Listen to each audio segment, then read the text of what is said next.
आज की क्लास में हम कनेक्शन लेस और कनेक्शन ओरिएंटेड सर्विसेज की बात करेंगे। तो आरपीएससी द्वारा आयोजित एसीपी एग्जाम 2014 के अंदर एक क्वेश्चन पूछा भी गया है। क्वेश्चन इस प्रकार है, connection less service in packet switched network is most suitable for. तो पैकेट स्विच जो नेटवर्क है उनके अंदर सबसे ठीक कनेक्शन लेस सर्विस कौन सी है। कुछ एग्जांपल्स, कुछ ऑप्शंस आपको दिए गए हैं, सही ऑप्शन आपको बताना है। पहला है फाइल ट्रांसफर ऑपरेशन, सेकंड है इलेक्ट्रॉनिक मेल, थर्ड है डीएनएस क्वेरीज और फोर्थ है एच डबल टीपी। तो जो पैकेट स्विच नेटवर्क होते हैं उनके अंदर कनेक्शन लेस सर्विस उसको बोलते हैं जिसको डेटा भेजने से पहले, डेटा या पैकेट भेजने से पहले किसी डेडिकेटेड कनेक्शन की आवश्यकता नहीं है, उसे हम कनेक्शन लेस सर्विस कहते हैं। कनेक्शन ओरिएंटेड का आप एग्जांपल देख सकते हैं, जैसे टीसीपी जो प्रोटोकॉल है वो कनेक्शन ओरिएंटेड सर्विसेज का प्रोटोकॉल है, और कनेक्शन लेस का है यूडीपी, यूजर डेटाग्राम जो है वो कनेक्शन लेस सर्विस का प्रोटोकॉल है। तो कनेक्शन लेस सर्विस वो सर्विस हैं जिनके अंदर हमें कनेक्शन एस्टेब्लिश करने की आवश्यकता नहीं है, सीधे हम डेटा भेज सकते हैं। जबकि कनेक्शन ओरिएंटेड के अंदर डेटा भेजने से पहले हमें कनेक्शन एस्टेब्लिश करना पड़ता है, उसे हम कनेक्शन ओरिएंटेड कहते हैं। कुछ एग्जांपल देख लेते हैं, जैसे जब आप फ़ोन से कॉल करते हैं तो पहले कॉल कनेक्ट होती है, फिर बात होती है। अगर बीच में कॉल कटती है तो दोबारा कनेक्शन हमको बनाना पड़ता है, दोबारा कॉल लगानी पड़ती है। तो ये होता है कनेक्शन ओरिएंटेड, जिसके अंदर हमें पहले कनेक्शन बनाना पड़ता है। तो फाइल ट्रांसफर, अगर आप कोई फाइल ट्रांसफर करना चाहते हैं तो पहले आपको कनेक्शन बनाना पड़ेगा, उसी के बाद आप फाइलों का ट्रांसफर आदान प्रदान कर सकते हैं। ईमेल के अंदर भी आपको अगर कोई ईमेल भेजनी है तो आपको पहले कनेक्शन एस्टेब्लिश करना पड़ेगा आपके ईमेल सर्वर से, उसके बाद ही आप ईमेल भेज सकते हैं। जबकि अगर बात करें हम कनेक्शन लेस सर्विस की, तो जैसे आप पोस्ट कार्ड भेजते हैं, वो आगे मिला या ना मिला ये कोई हमें पता नहीं होता है, तो ये एक कनेक्शन लेस सर्विस हो गई जिसके अंदर हमें कनेक्शन एस्टेब्लिश नहीं करना। जब आपकी इच्छा हो आप पोस्ट कार्ड भेजते हो, और चाहे उसको मिले या ना मिले आप भेज देते हैं। इसी तरह डीएनएस क्वेरी होती है। डीएनएस क्वेरी क्या करती हैं, हमें किसी भी नाम का आईपी एड्रेस निकाल करके देती है। जैसे आपने टाइप किया google.com तो google.com आईपी एड्रेस उसका निकल के आ जाता है। तो डीएनएस नेम सर्वर के लिए इसका इस्तेमाल किया जाता है कनेक्शन लेस सर्विसेज का। मैंने यहाँ डीएनएस क्वेरी और एच डबल टीपी दोनों में डिफरेंस बताया है, ताकि ऑप्शन में दोनों ऑप्शन दिए गए हैं, आप कंफ्यूज ना हो। तो डीएनएस क्वेरी क्या होती है, इसका बहुत छोटा काम होता है, सिर्फ कोई नाम है उस नाम से आईपी एड्रेस का पता ये लगाता है डीएनएस क्वेरी। तो बहुत छोटा ये क्वेरी होती है, बहुत कम डेटा की इसमें आवश्यकता पड़ती है। तो ये एक कनेक्शन लेस सर्विस का एग्जाम्पल है, और बहुत तेज होता है क्योंकि इसके अंदर कोई ज़्यादा डिटेल तो होती नहीं है, कम ओवरहेड होता है, तो फास्ट भी होता है।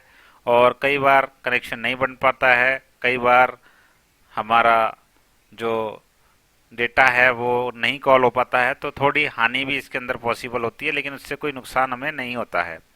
तो हाँ, इसका मुख्य काम क्या होता है, नाम से आईपी एड्रेस का पता करना। जो एच डबल टीपी है, एच डबल टीपी क्या काम आता है, वेब पेज पर ईमेल, इमेज, वीडियो वगैरह ये देखने के हमारे एच डबल टीपी काम आता है। तो हमें अगर कोई वेब पेज देखना है तो पूरा वेब पेज लोड होगा, तो ये एच डबल टीपी जो है ये कनेक्शन ओरिएंटेड सर्विस का एग्जाम्पल है। तो कनेक्शन लेस से ये थोड़ा धीमा होगा लेकिन अधिक विश्वसनीय है, क्योंकि इससे जो डेटा है वो आपको सही मिलेगा, पूरा डेटा आपको मिलेगा, विश्वास कर सकते हैं इस सर्विस के ऊपर। और जैसे आप वेबसाइट खोलते हैं, कोई डेटा एक्सचेंज करते हैं वेब डेटा, तो वो आता है आपके कनेक्शन ओरिएंटेड सर्विसेज के अंदर। तो डीएनएस और एचडब्ल्यूटीपी के अंदर आप डिफरेंस समझ गए होंगे। तो एक बार फिर से देख लेते हैं। कनेक्शन ओरिएंटेड मतलब डेटा भेजने से पहले कनेक्शन स्थापित करना पड़ता है, और कनेक्शन लेंस मतलब डेटा कनेक्शन बनाने की कोई आवश्यकता नहीं है, सीधा डेटा भेज सकते हैं। एग्जाम्पल की बात करें तो टीसीपी प्रोटोकॉल होता है, ट्रांसमिशन कंट्रोल प्रोटोकॉल, और कनेक्शन लेस प्रोटोकॉल की बात करें तो यूडीपी इसका एग्जाम्पल है, आप यूडीपी लिख करके आ सकते हैं, यूजर डेटाग्राम प्रोटोकॉल। अब पूछा है कनेक्शन सेटअप वर्क करना पड़ता है कनेक्शन ओरिएंटेड में, बिल्कुल करना पड़ता है, जबकि कनेक्शन लेस में नहीं करना पड़ता, सीधे पैकेट भेज दिए जाते हैं। तो डेटा की जो विश्वसनीयता है, डेटा आपके पास पहुंचेगा, सही क्रम में पहुंचेगा, वो किसके अंदर है, कनेक्शन ओरिएंटेड के अंदर डेटा की विश्वसनीयता है, जबकि कनेक्शन लेस के अंदर डेटा की विश्वसनीयता नहीं है। डेटा गलत क्रम में भी पहुंच सकता है और कोई पैकेट खो भी सकता है। अगर स्पीड की बात करें तो कनेक्शन ओरिएंटेड के अंदर स्पीड बिल्कुल धीमी होगी कंपेयर टू कनेक्शन लेस, क्योंकि कनेक्शन लेस के अंदर कोई कनेक्शन तो बनाना पड़ता नहीं है, सीधा भेजो। डेटा डिलीवरी की पुष्टि कनेक्शन ओरिएंटेड विश्वसनीय है, क्यों है, क्योंकि ये डेटा डिलीवरी की भी पुष्टि करता है। पुष्टि करने के लिए ये एक्नॉलेजमेंट का इस्तेमाल करता है।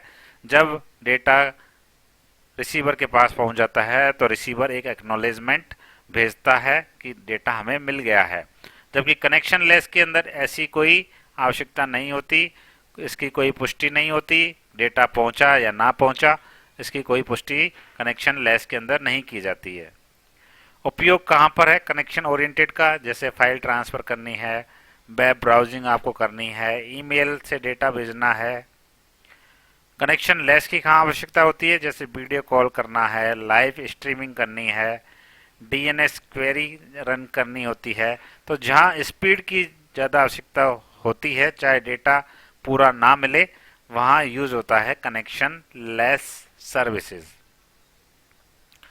जैसे रियल लाइफ मैंने एग्जांपल बताया कनेक्शन ओरिएंटेड का, फोन कॉल का एग्जांपल आपको बताया। फोन कॉल करने से पहले हमें कॉल लगानी पड़ती है, फिर जाकर के बात होती है, जबकि पोस्ट कार्ड भेजना एग्जांपल है कनेक्शन लेस का, जहां हमें बिना पूछे हम सीधे पोस्ट कार्ड भेज देते हैं, आगे मिला या ना मिला उसका कोई भरोसा नहीं है। तो चलिए अब क्वेश्चन में फिर से आते हैं। तो connection less service in packet switched network is most suitable for, तो कनेक्शन लेस सर्विस कौन सी है, डीएनएस क्वेरी जो है आपकी कनेक्शन लेस सर्विस है पैकेट स्विच नेटवर्क के लिए। तो सही आंसर है इसका थर्ड, डीएनएस क्वेरीज।